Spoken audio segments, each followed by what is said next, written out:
โอ้มีการทิ้งโทรศัพท์ไว้อีกเนาะ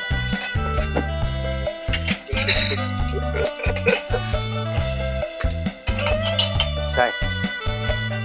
มาแล้วสั่งคนหลายใจมาไหมลมไปเลยมาลมพี่นะบ่เห็นมันเนาะมันลืมโทรศัพท์มันไวรถเป็นใจรถมันลืมโทรศัพท์ดิยังลืมไปเลยที่พวกไรอยู่นี่เนาะโอ้นะแบบน้องชายไรโอ้โหเด็กจงตัดไมตรีอย่ามีใหญ่มาเลยคนรักษาตีนี่บ่แม่ผมมาต้องเจริญพ่อแม่เจ้าอยู่นี่ได้เดี๋ยวใส่มาแล้วแม่เชี่ยวเอาบ้างเชี่ยวมึงนี่นะบักเสื้อคลุมใส่ไม่เสื้อคลุมนะเนี่ยมาเลยงานลีละโอ้คนหนีวะชิบโทรศัพท์หนีวะเอาโทรศัพท์ไปมันยังไงอะไรยังแหละตอนเราบอกว่ากูมีเวียกมูลมีเวียกกูมีเวียกไปบ่ได้แล้ว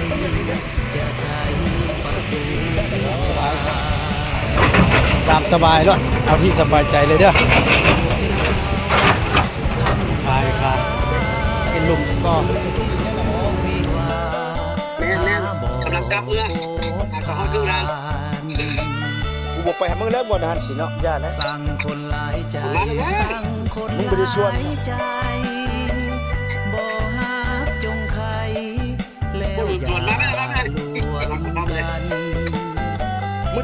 มึงจะของเงินวะจังส่วนกูนะจงแก้โซ่สายสัมพันธ์ให้คลายห่วงออกจากกัน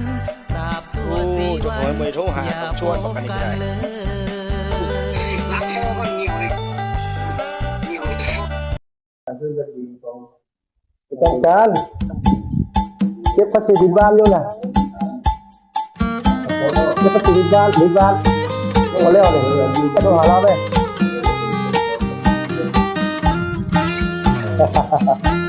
ประจำการนี่อยู่ห้องการเก็บเขาอยู่ห้องการเก็บนะคอยอายหลายปีบ่เห็นมีข่าวโอ้ข้าเรียกคนนี้ไปบ่ได้คนเนี่ยลืมแล้วบอกคำว่าตาลืมแล้วบอกตาลืมสัญญาที่เคยสาบาน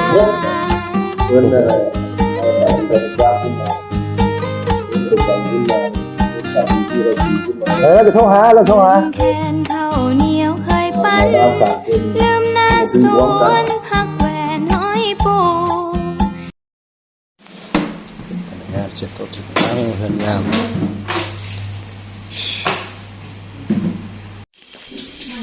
น่าในเฮือนงามแล้วควรมันแล้ววะโอ้บ่ได้เอาไข่มดแดงมาก่อยเนาะลืมไข่มดแดงเหรอนี่น่ะอยู่เฮือนนะก้อยสิปลาแซ่บสิได้ก้อยจะมักจะแซ่บก็มันดึงมันดังไฟไหมถ้าเดี๋ยวพดเอาอันด่วนยกโดนบันทึกไว้เป็นเศร้าที่ระลึกอนุสรณ์แท้กูเห็นแล้วกูยังไม่เอ็ดอันเฮือนอันนี้สร้างเขาเลื้อยเพลงเลยเพลงก็กูมาโทรหาตรงนี้ว่าได้ติดก็เลยแสบคือเก่า42แผ่น4 เมตรงามแสบคือเก่า5 ล้านเอาแพ็คไว้4 ล้านลุงค่าดีมื้อนี้พิเศษกินข้าวร่วมผ้าบางคนป่วยสมัคคีกัน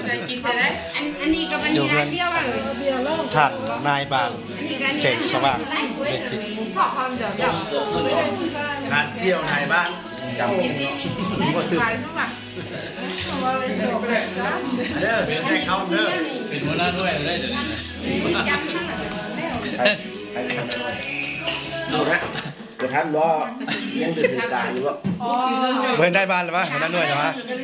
หัวหน้าชุมชนไม่ว่าจะกางวะโอ้ยทำไมกับเขากางเนี่ยโอ้มากางแล้วก็กาง กินมาดันกันเด้อ ม่วนพิเศษม่วนครับแซ่บๆมื้อนี้นะ ว่างแล้วเนี่ย มือไทยเอาโดดๆนิดนึงดู นาทีหนึงพอ มื้อนี้เรามีกำไรเราไม่ได้อาเรือนกินมาหอมกำไรท้องมาเลย พิเศษจะโดนมาเท่านึง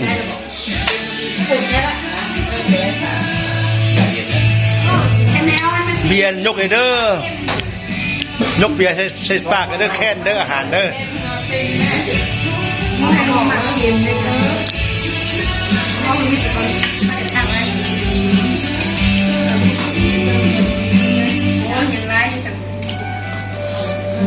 ต้องมาจอด เอาทิ้งหมดน้อยยากเนี่ย คุณยิงคือบอกกินเบียร์วันนี้นะเงินเมียไหม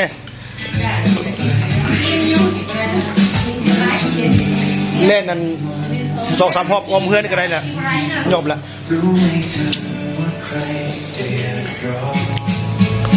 หมดนี่ยากหรือวะไม่